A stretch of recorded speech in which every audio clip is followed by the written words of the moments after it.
네, 안녕하십니까.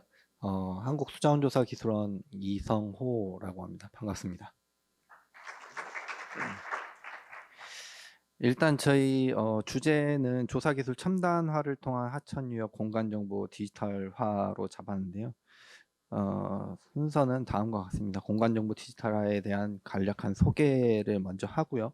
그 다음에 저희가 지금 기술원에서 실시하고 있는 드론을 이용한 하천 공간 지도 작성, 그리고 그 작성된 지도를 이용해서 객체를 분류를 하고, 그 다음에 시험 유역을 운영하고 있는 3차원 공간정보 구축까지 말씀드린 다음에 결론을 말씀드리도록 하겠습니다.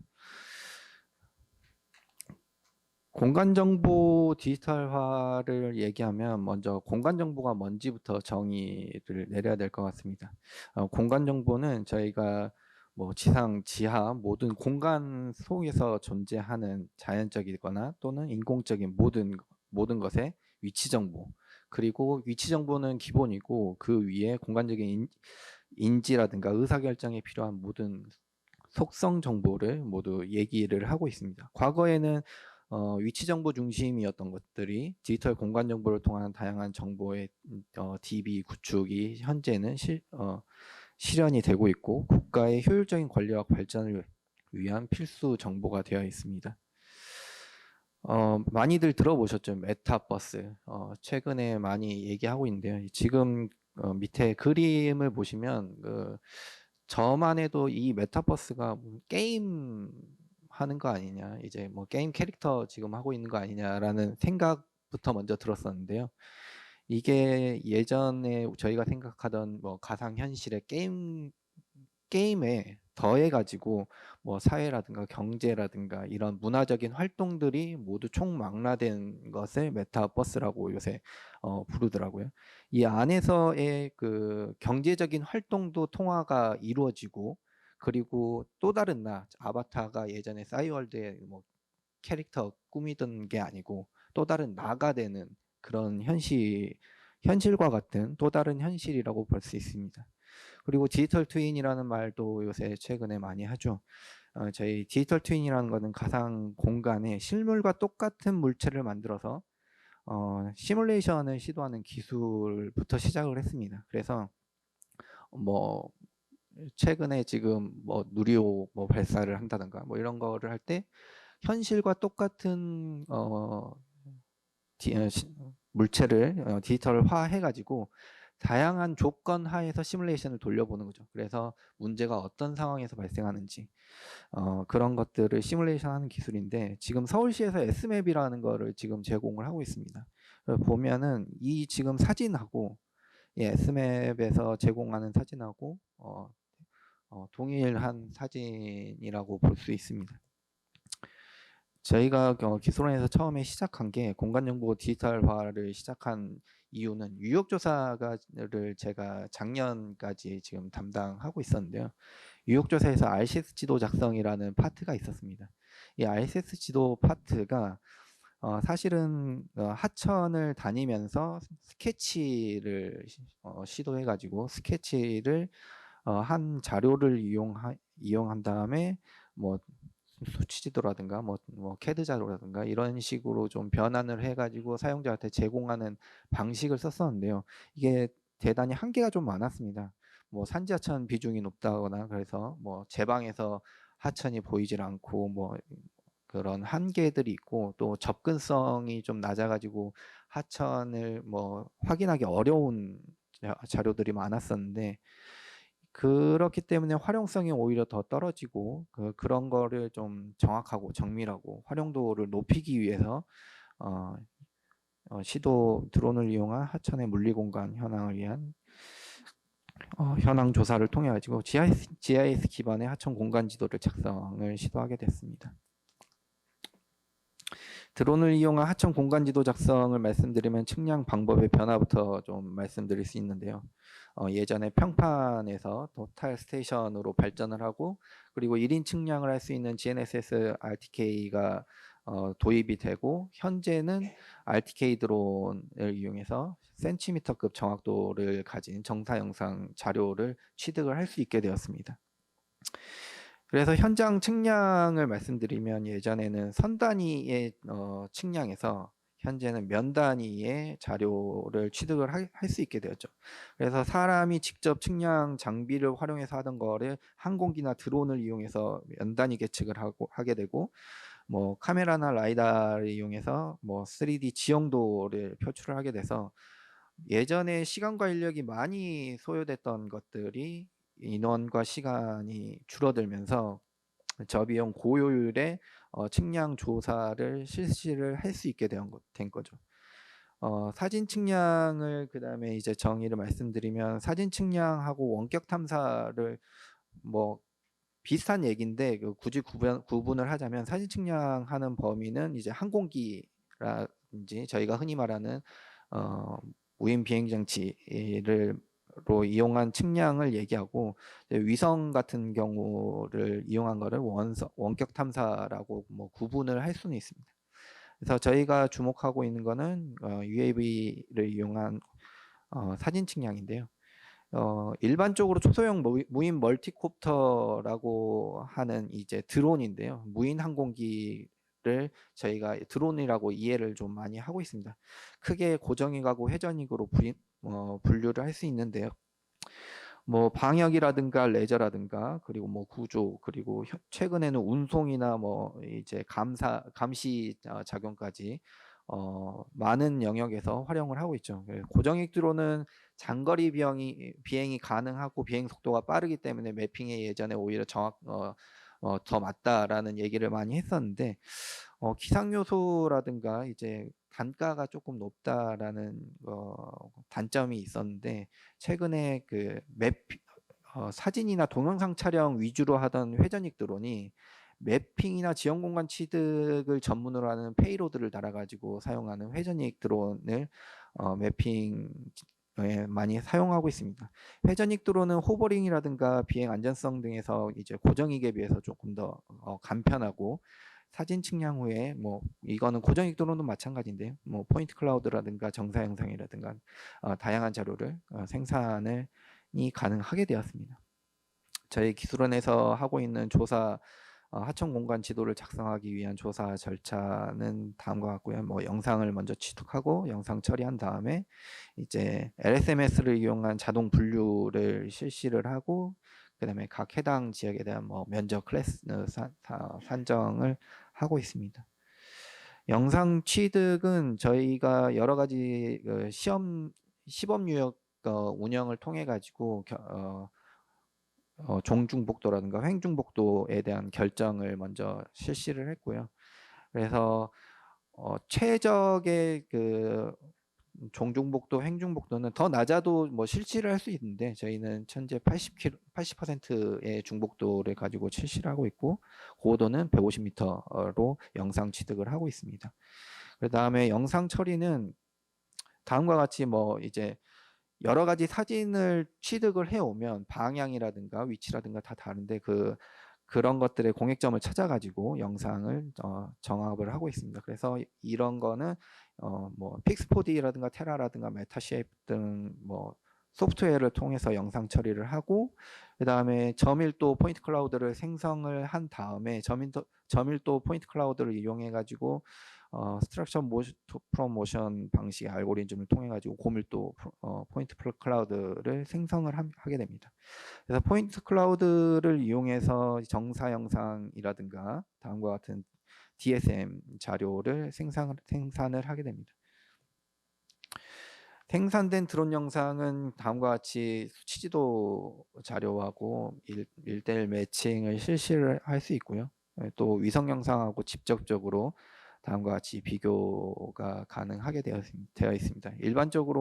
일반적인 위성 영상이 해상도가 50cm 정도, 이제 구글 같은 경우는 50cm 정도 되는데, 해상도가 훨씬 더 정밀하기 때문에 변화 양상을 정확하게 볼 수 있습니다. 하천의 변화 양상은 다음과 같이 이제 한평천 유역을 예전에 저희가 드론을 이용해서 찍었는데요. 한평천 유역이 과거 위성 영상하고 대비해서 뭐 공사를 실시해서 많이 달라졌구나.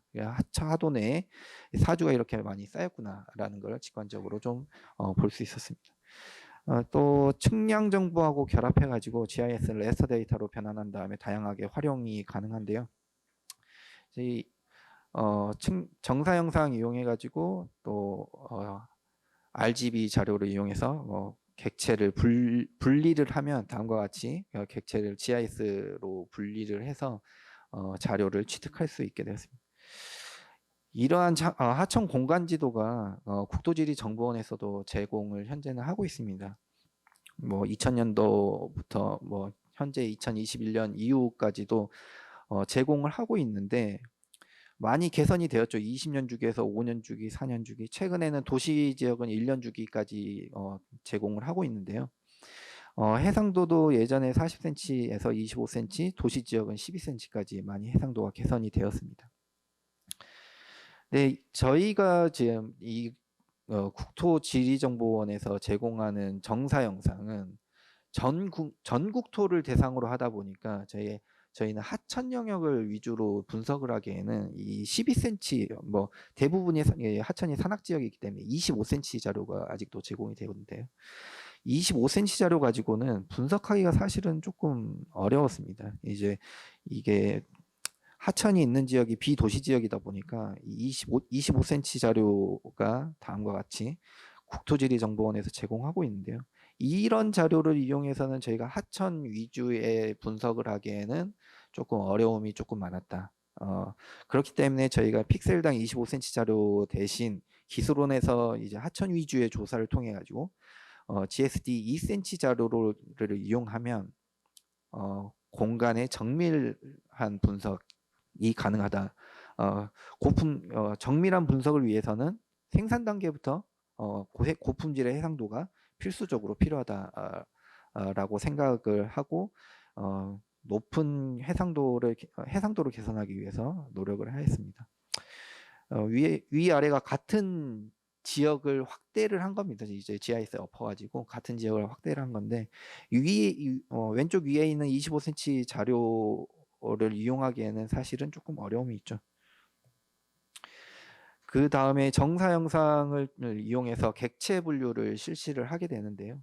객체 분류는 크게 무감독 분류와 감독 분류로 분류를 할 수 있고 또 분류 방법은 여러 가지가 있는데요. 이건 객체 분류라든가 스크린 디지타이징 분류로도 분류를 할 수 있고 이거는 분류 방법이니까 넘어가도록 하겠습니다. 그래서 저희가 기술원에서 현재 사용하고 있는 방법은 민 시프트 필터링을 이용해서 사용하고 있는 방식인데요. LSMS 분석이라고 저희는 많이들 부르고 있습니다.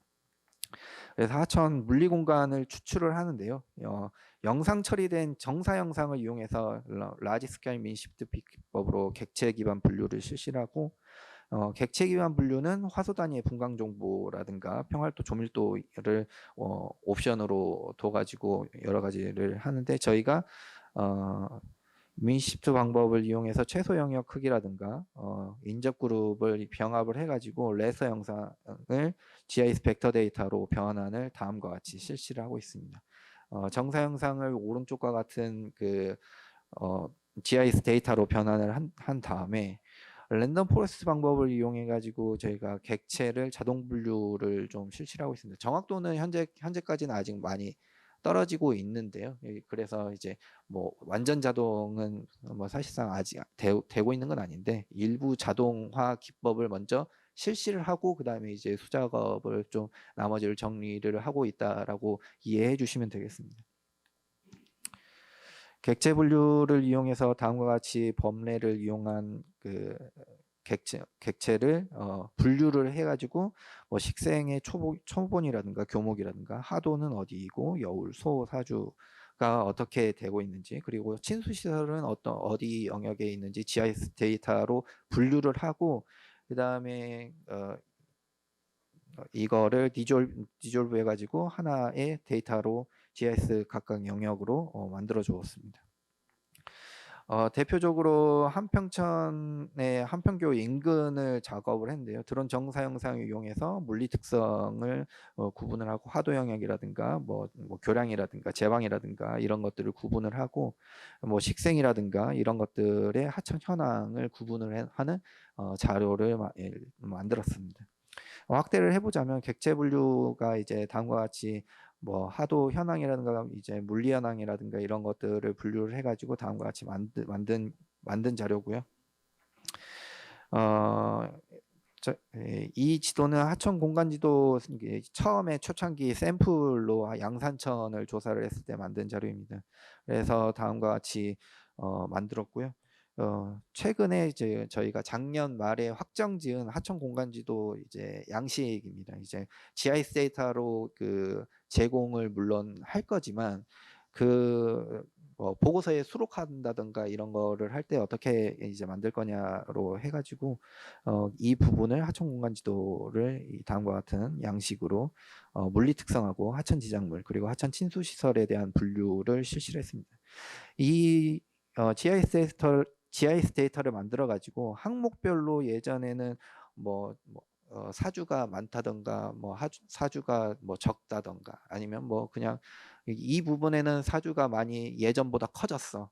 아니면 사주가 많이 이동을 했어. 라고 얘기하던 정성적 분류에서 정량적으로 지금 표현이 가능하게 된 거죠. 이게 얼마만큼 크기가 커졌고 이동을 했고 위치가 어디에서 어디로 중심점이 변했고 이런 것들을 수치적으로 표현을 할 수 있게 된 것입니다. 그래서 항목별로 면적이라든가 하천 내에 어떤 것들이 많이 차지하고 있는지의 비율도 산정을 하고 위치라든가 정보들을 제공을 하게 되었습니다.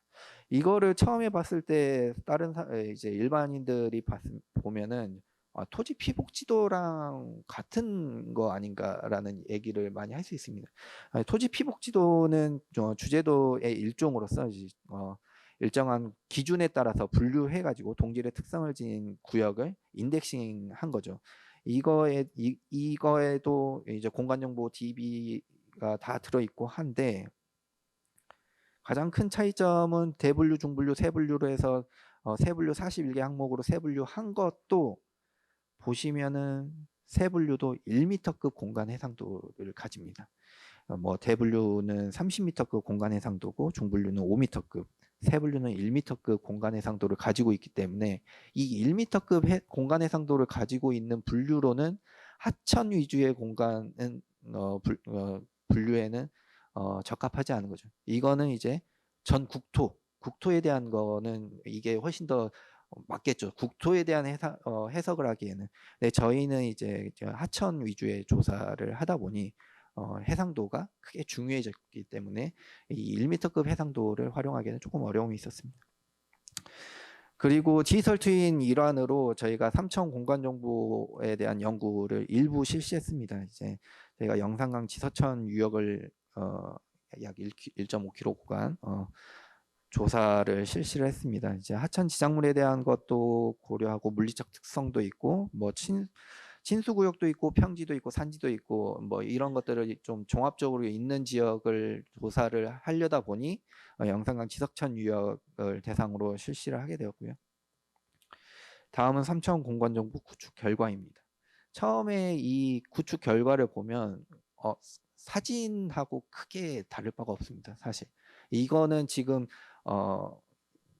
이게 멀리 봐서 그러는데 확대해도 훨씬 사진하고 크게 다를 바가 없습니다. 진짜 완전 객체를 1m 이내로 이제 가까이 오면은 이게 티가 나겠지만 일반적으로 사람이 제 방에서 아니면은 수변에서 이런 거 봤을 때 사진으로 찍었을 때랑 크게 차이가 없습니다. 이게 해상도가 1.8cm, 2cm 이 정도가 되기 때문에 그리고 사진을 이리저리 돌려가지고 3D로 볼 수 있기 때문에 훨씬 더 최근의 기술들이 많이 좋아졌다라는 것을 알 수 있습니다. 그래서 다음과 같이 3차원 구축 결과를 좀 붙여봤고요. 이거를 이용하면 어떤 거를 좀 할 수 있느냐? 이게 저희가 횡칙선에 대한 뭐 정보를 다 뽑아가지고 정보를 정리를 할 수 있는데요. 이제 기본 계획에 저희가 측량 정보를 이제 모르는 구간에서 측량 정보를 얻으려고 할 때는 하천 기본 계획에 나와 있는 측량 정보를 확인할 수밖에 없습니다. 저희가 직접 실시하지 않는 이상. 그런데 이제 이 3차원 공간 정보를 하면 공간 정보를 구축을 하면 디지털 트윈하고 결합을 하면 하천 내까지 그리고 지상까지 모든 측량 정보를 면 단위로 구축을 할 수 있게 되는 거죠. 내가 알고 싶은 위치를 알 수 있게 되는 거죠. 일단 횡단면 검토를 한 결과는 다음과 같고요. 이제 하천 기본 계획의 뭐 넘버 20, 스테이션 27, 28, 29와 비교한 결과는 이제 다음과 같은데 내가 알고 싶은 위치가 27하고 28이 아니고 27.2다. 27.3이다. 이런 경우에는 사실은 직접 하지 않은 이상 조금 정보를 취득하기가 어려운 거죠. 그래서 이런 정보들이 오히려 필요하다. 면 단위의 정보. 그래서 사실은 지금 디지털 트윈에서 수심 내로는 지금 저희가 접근을 조금 하기 어려운 면이 있어가지고 지상부만 지금 현재는 하고 있지만 지상부에서도 많은 결과를 좀 취득할 수 있죠. 제방이라든가 교량이라든가 홍수 피해 상황 조사를 저희 기술원에서 실시를 하고 있는데요. 홍수 피해 상황 조사를 하면서 가장 크게 필요했던 정보가 제방고가 여기에서는 몇이었길래 여기부터 터졌나? 교량고가 여기는 몇이었길래 이 교량이 문제가 되었나? 이게 정보가 사실 많이 없습니다. 이런 정보들이 저희가 쉽게 얻을 수 있는 정보들이 아닌 거죠. 스테이션 넘버에서만 지금 취득할 수 있는 정보였었던 거죠. 그래서 일단 저희가 시험 유역에서 지금 조사를 해본 결과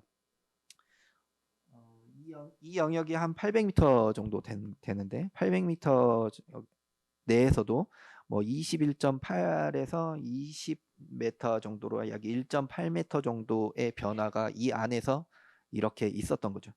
근데 이제 우리가 알고 있는 스테이션이 27, 뭐 28, 뭐 29 이렇다 그러면 이 중간에 있던 정보는 저희가 추정을 할 수 있는 거죠. 27하고 28이 몇이었으니까 이 중간은 몇일 거야. 정도로 알 수 있는데 이런 정보, 이런 위치가 이렇게 급변하는 데가 그런 데가 스테이션이 없다면 사실은 실제하고는 좀 많이 다를 수 있다라는 말씀을 좀 드리고 싶습니다. 그래서 저희가 사용하고 있는 RTK 드론 정밀도는 뭐 요새 기술이 많이 좋아져서 뭐 2cm, 3cm 이내의 정밀도를 보이고 있고요. 다음은 마지막으로 결론을 좀 말씀드리겠습니다. 결론은 저희 하천 물리 그리고 공간 생태의 특성에 따른 최신 공간 자료 및 고해상도의 공간 지도를 현재 일부 생산을 하고 있고 저희 10년 단위로 국가하천을 모두 구축을 할 계획을 가지고 있습니다.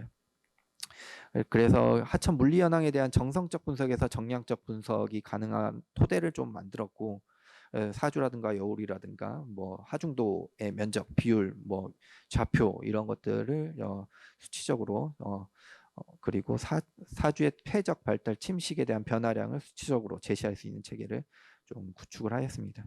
그래서 홍수 취약 구간에 대한 제방고, 교량고에 대한 3차원 공간 정보를 이용한 홍수 피해 원인 분석에 다양하게 좀 활용을 할 수 있게 됐고 이거는 다만 저희가 시험 유역에 대한 걸로 한정을 하고 있기 때문에 지금 전면적으로 도입을 하고 있지는 않습니다.